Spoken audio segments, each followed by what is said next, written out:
Assalamualaikum warahmatullahi wabarakatuh. Sekarang kita masuk ke video yang ketiga. Video yang ketiga masih IPS, detik-detik kelas 6 ya. Masih di halaman 265. Kita bahas sisanya 36 sampai 40 dan esainya. Nomor 1 ya, nomor 36 ya, nomor 36. Perhatikan pernyataan berikut. Kita langsung ke soal aja ya, ke nomor 36-nya. Manfaat jika masyarakat lebih mencintai produk Indonesia ditunjukkan oleh pernyataan angka mana aja. Yang ke-1, meningkatkan kesejahteraan para pekerja lokal dalam negeri. Ya, betul. Kalau kita membeli produk Indonesia, otomatis kita meningkatkan pendapatan pekerja lokal tersebut, sehingga kesejahteraan pun ikut bertambah. Betul ya. Yang kedua, membantu pemerintah dalam mengurangi jumlah pengangguran. 36 jumlah pengangguran. Kayaknya ini masih kurang tepat ya. Ini lebih ke menciptakan lapangan pekerjaan. Nah, kita lihat yang ketiga, mengurangi cadangan devisa untuk membayar produk impor. Nah, ini betul. Soalnya kalau kita impor dari luar negeri itu nanti kita membayar devisa gitu. Jadi mengurangi devisa negara, bukan membayar devisa, mengurangi devisa negara. Ya, terlalu banyak impor berarti negara kita boros. Sebaliknya kalau kita ekspor lebih banyak ke luar negeri, maka negara kita itu akan menghasilkan devisa yang lebih besar atau pendapatan negara yang lebih besar. Jadi 1 sama 3 ini udah tepat jawabannya. Pilihannya nomor 36 berarti jawabannya yang B gitu ya. Oke, sekarang kita masuk ke soal yang nomor 37. Indonesia menjalin kerjasama ekonomi antar negara dalam bentuk ekspor komoditas tertentu. Komoditas ekspor unggulan sektor agraris Indonesia adalah, nah sektor agraris itu kalau Indonesia itu betul jagung, lada putih, getah karet, itu adalah sektor agraris ya. Jadi jawabannya tepat. Kalau untuk sektor yang pertanian, contohnya adalah jagung, beras, tebu gitu. Kalau hasil hutan, kayu, rotan, damar. Hasil peternakan, daging kalengan misalnya. Perikanan, ikan tuna, udang, terus cumi, masih banyak lagi ya. Hasil perkebunan apa aja? Getah karet maksudnya, lada putih, kopi, kakao gitu ya. Jadi untuk nomor 37 jawabannya yang A.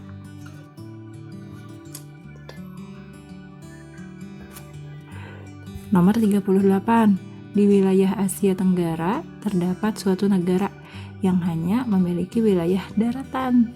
Negara ini berbatasan dengan daratan Vietnam, Thailand, dan Myanmar. Dari ilustrasi tersebut, negara yang dimaksud adalah, nah negara ini adalah negara Laos ya. Negara Laos. Jadi wilayah Laos itu berupa daratan. Dia tidak memiliki daerah laut, tidak memiliki daerah laut, jadi dia dikelilingi oleh daratan semuanya, sehingga perbatasannya daratan semuanya. Nah, dominasinya pada wilayah Laos itu perbukitan sama pegunungan. Nah, ditutupi oleh hutan yang lebat gitu, sehingga komoditas utamanya pada negara Laos itu adalah kayu gitu ya. Nah, sekarang kita masuk ke soal yang nomor 39. PT Elang Sakti ingin mengekspor kursi rotan ke negara di benua Eropa. untuk memperlancar ekspor, PT Elang Sakti berupaya meningkatkan kualitas kursi rotan agar sesuai standar mutu internasional.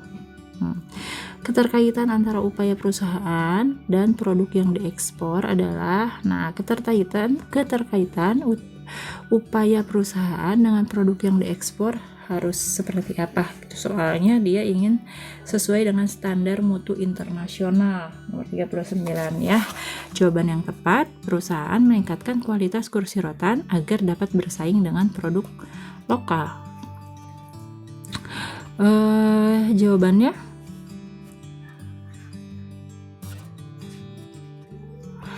yang tepat yang A gitu ya. Supaya dia bisa bersaing dengan produk luar, harus ditingkatkan kualitasnya dalam hal apapun.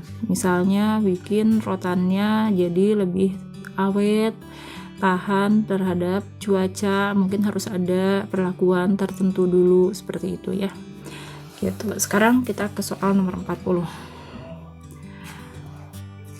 Globalisasi ekonomi ditandai dengan kegiatan ekspor impor. Seperti Indonesia juga melakukan ekspor impor atas komoditas tertentu. Manfaat impor bagi Indonesia adalah, manfaat dari impor itu sebetulnya alasannya adalah mentransfer teknologi modern, karena mungkin di kita teknologinya masih belum mencapai teknologi modern seperti di luar negeri, misalnya seperti itu. Yang paling utama, impor itu fungsinya untuk memenuhi kebutuhan yang tidak dapat dipenuhi oleh dalam negeri. Misalnya pada suatu ketika bawang putih mengalami kelangkaan, misalnya karena masalah cuaca misalnya nih ya. Nah, tapi kebutuhan akan bawang putih itu untuk masyarakat Indonesia itu tinggi. Nah, tidak mungkin kan kita menghilangkan bawang putih dalam masakan. Caranya gimana? Nah, caranya itu berarti dengan mengimpor bawang putih dari luar negeri, sehingga kebutuhan masyarakat tetap terpenuhi, seperti itu. Jadi ya, untuk nomor 40 di sini jawaban yang paling tepat, tapi yang B ya. Yang lainnya, meningkatkan devisa negara tidak, malah mengurangi devisa negara. Ya, memperluas lapangan pekerjaan juga enggak, karena pekerjaannya dilakukan oleh orang luar negeri. Memperluas pasar produk lokal juga tidak, malah produk luar yang digunakan gitu. Jadi nomor 40 jawabannya yang B. Nah, sekarang untuk bagian esai, Ibu akan dikte saja, nanti kalian jawab sendiri. Boleh nanti sama kalian disalin sendiri setelah dengar video Ibu, di pause atau bagaimanapun cara kalian ya. Nah, sekarang nomor 41. Daerah aliran sungai Muara Kuin, Banjarmasin sangat ramai dengan aktivitas ekonomi penduduk. Kapal-kapal yang penuh muatan kebutuhan pokok saling berimpitan satu sama lain. Deskripsikan aktivitas ekonomi penduduk di daerah tersebut. Wah, ini pada aktivitas perdagangan ini, jadi di kapal, jadi perdagangannya dilakukan di atas kapal ya. Kemudian kapal-kapal kecil ini ya, kalau di sana itu disebutnya sebagai kelotok, dikayuh sama pembawa perahunya. Dia biasanya barang dagangannya itu bisa berupa sayur, buah-buahan, atau kebutuhan pokok lain. Nah, di sini penjual dan pembelinya masih bisa melakukan sistem barter. Barter itu sistem pertukaran barang dengan barang lagi gitu, yang nilainya kurang lebih mirip gitu ya. Ada pembeli yang hanya membeli untuk memenuhi kebutuhannya aja. Nah, perdagangan yang seperti ini disebutnya sebagai pasar terapung di sana ya gitu. Sekarang nomor 42. potensi sektor ekonomi maritim Indonesia yang melimpah itu. Jadi kita baca dulu ya soalnya. Sebagai wilayah kepulauan, Indonesia memiliki potensi ekonomi maritim yang melimpah. Potensi tersebut jika dikelola secara optimal membawa manfaat bagi penduduk. Jelaskan manfaat sektor ekonomi maritim bagi kehidupan masyarakat. Tentu saja manfaatnya dia menciptakan lapangan pekerjaan. Tentu saja ya, karena di situ bisa dijadikan sebagai tempat budidaya rumput laut misalnya. Kemudian mutiara yang memiliki nilai jual yang cukup tinggi. Kemudian sumber protein dari ikan laut dan kerang misalnya. Itu juga merupakan mata pencaharian bagi nelayan atau membuka lapangan pekerjaan buat nelayan. Kemudian sarana transportasi antar pulau nih. Jadi sarana transportasi airnya merupakan penghubung antara satu pulau dengan pulau lain dengan menggunakan transportasi laut gitu ya, transportasi air. Nah, kemudian juga bisa dijadikan sebagai pembangkit tenaga listrik gitu ya. Nomor 42. Sekarang nomor 43. Bagaimana upaya yang tepat dalam mencegah disintegrasi akibat keragaman suku bangsa di Indonesia? Disintegrasi itu artinya tidak bersatunya satu kesatuan akibat adanya perbedaan gitu ya. 43. Upaya yang tepat untuk mencegah disintegrasi adalah menerapkan toleransi antar suku bangsa di Indonesia. Jadi menerapkan toleransi, kemudian menghargai terhadap tiap-tiap suku bangsa, menghormati, menghargai. Jadi kondisi ini akan bisa mempererat persatuan sehingga bisa mencegah terjadinya disintegrasi. Seperti itu ya. Jadi tadi caranya adalah membentuk toleransi, meningkatkan toleransi antar suku bangsa, menghormati dan saling menghargai, begitu. Nomor 44.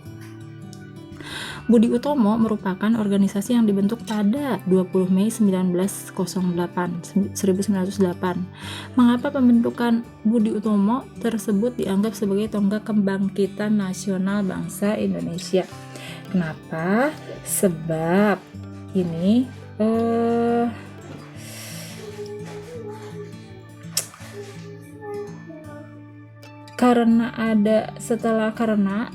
setelah Budi Utomo ini terbentuk ya, organisasi Budi Utomo ini terbentuk, itu banyak organisasi serupa yang bermunculan. Contohnya adalah Sarekat Islam, Indische Partij. Nah, karena adanya pembentukan Budi Utomo inilah sebagai tonggak kebangkitan nasional. Dari situ masyarakat, kaum terpelajar mulai bangkit dari menjajah, dari usaha untuk mengusir penjajah dengan cara yang sederhana, dengan cara dengan cara perlawanan, tapi selalu kebanyakannya gagal karena beda senjatanya sudah kalah dari senjatanya, dari orang, jumlah ininya juga pokoknya tidak seimbang aja, tidak sebanding. Nah, caranya mereka membuat organisasi gitu. Salah satu caranya ini dengan cara yang pintar seperti itu ya. Makanya Budi Utomo dianggap sebagai tonggak kebangkitan nasional. Kenapa tadi? Karena setelah Budi Utomo terbentuk, muncullah organisasi-organisasi yang lain seperti itu. 45. Apakah penyebab terjadinya pertempuran 5 hari di Semarang? Nah, pertempuran 5 hari di Semarang ini terjadi karena ada pemberontakan antara para pemuda di Semarang dengan tentara Jepang. Tentara Jepang ini dia tidak mau menyerahkan senjata, justru dia melawan para pemuda. Padahal sudah jelas pada saat itu bangsa Indonesia sudah merdeka. Nah, tapi Jepangnya tidak mau untuk menyerahkan senjata. Nah, selain itu Jepang juga membunuh dokter, salah seorang dokter, Karyadi namanya, yang sedang memeriksa pada saat itu persediaan air. Nah, tindakan itu menyulut kemarahan para pemuda di Semarang, sehingga terjadinya pertumpahan darah, terjadinya pertempuran 5 hari di Semarang. Nah, demikian untuk pelajaran IPS itu yang bisa Ibu sampaikan di video pembelajaran kali ini. Assalamualaikum warahmatullahi wabarakatuh.